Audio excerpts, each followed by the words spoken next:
Hai, Assalamualaikum. Jangan lupa untuk subscribe channel Easy Ngaji. Assalamualaikum, bertemu saya lagi Hilmi Raplis. Anda semua rasa video apa pula yang saya akan ceritakan pada kali ini? Macam video yang lepas, saya telah menceritakan tentang 3 tabiat orang yang nak hadir ke kelas Al-Quran. Okey, dalam video kali ini saya nak cerita tentang adab-adab secara ringkas tentang kita nak hadir ke kelas online. Mungkin ramai yang tahu, ada yang tak tahu apa adab-adab tersebut. Okey, adab yang kita boleh praktikkan dalam kelas secara online ni, yang pertama adalah kita sebagai pelajar perlulah hadir ke kelas secara tepat pada waktunya.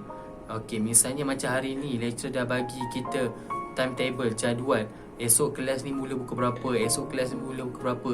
So kita kena alert, kita kena pastikan kita hadir ke kelas tersebut tepat pada waktunya. Malah kita kena datang lebih awal daripada waktu guru-guru kita tetapkan. Kenapa?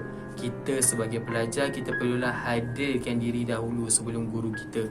Tak kisahlah guru kita tu datang lambat ke, kita perlu hadirkan diri kita sebelum guru kita berada. Kenapa? Kita sebagai penuntut ilmu, kita kena tunjukkan sikap yang kita ingin belajar. Kita nak rebutkan peluangkan ilmu tu, kita kena rebut perjuangkan ilmu tu.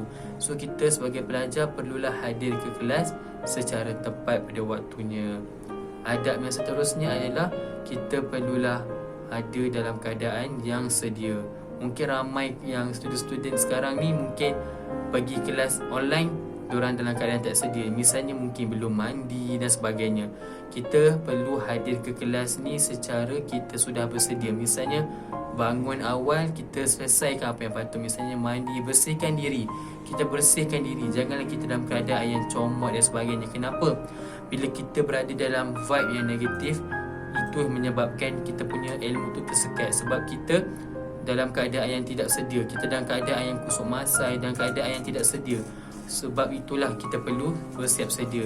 Contohnya dengan kita boleh bersihkan diri sebelum kita hadir ke kelas secara online. Adab yang seterusnya, kita perlulah membagi respon kepada guru-guru tersebut. Apabila guru-guru tanya kepada kita, faham tak pelajar-pelajar sekalian apa yang saya katakan, kita sebagai pelajar beri respon. Tak kisahlah kita ni malas nak buka kamera ke mic, kita boleh type, kita cakap, dengar cikgu. Kita bagi respon yang sepenuhnya pada mereka. Janganlah kita diam saja. Sian guru-guru kita yang mereka dah beri yang terbaik buat kita, tapi kita buat tahu tak tahu je. Nantaklah cikgu cakap seorang-seorang, biarlah dia, aku tak suka kelas online ni. Jangan buat macam tu. Kita sebagai pelajar, kita kena ingat guru-guru kita ni nak ajar kita sebab apa. Kita ni jadi pelajar sebab apa. Takkan disebabkan bila di-convert kelas pada online, kita boleh buat sesuka hati. Kita rasa kelas online ni membebankan kita dan kita sanggup je buat apa-apa saja, sampai kita lupa adab kita sebagai penuntut ilmu. So selepas ni saya harap bila dah dengar video ni, ambillah iktibar.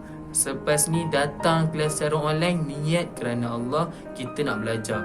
Apabila kita betulkan niat kita, insya-Allah Allah akan pemudahkan segala urusan kita. Tak kisahlah kita rasa macam terbeban sekalipun dengan kelas online ni. Bila niat kita baik, Allah akan mudahkan kelas kita tersebut.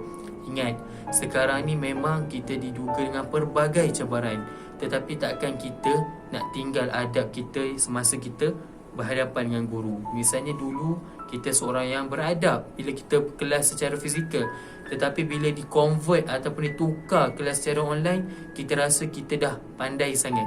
Kita rasa macam, nantaklah cikgu ni cakap seorang-seorang, aku nak main game, aku nak baring. Tolong ya, tolong sangat-sangat semua pelajar di luar sana. Saya kata ni untuk diri saya juga, kita sama-sama alert, kita sama-sama beradab. Selepas ni nak hadir kelas secara online, kita cakap, kita walaupun online, kita kena ada adab tersebut. Janganlah kita rasa online je kita nak buat kepala sendiri. Jangan. Kita buatlah diri kita ni sebagai penuntut ilmu ni, setiap masa kita kena beradab. InsyaAllah Allah akan bantu kita walaupun dalam keadaan kita kelas secara online. Okey, itu saja video untuk kali ini. Mana yang baik tu jadikan iktibar, yang buruk tu janganlah ambil. Terima kasih kerana sudi meluangkan masa bersama saya. InsyaAllah kita bertemu lagi di video yang akan datang. Assalamualaikum.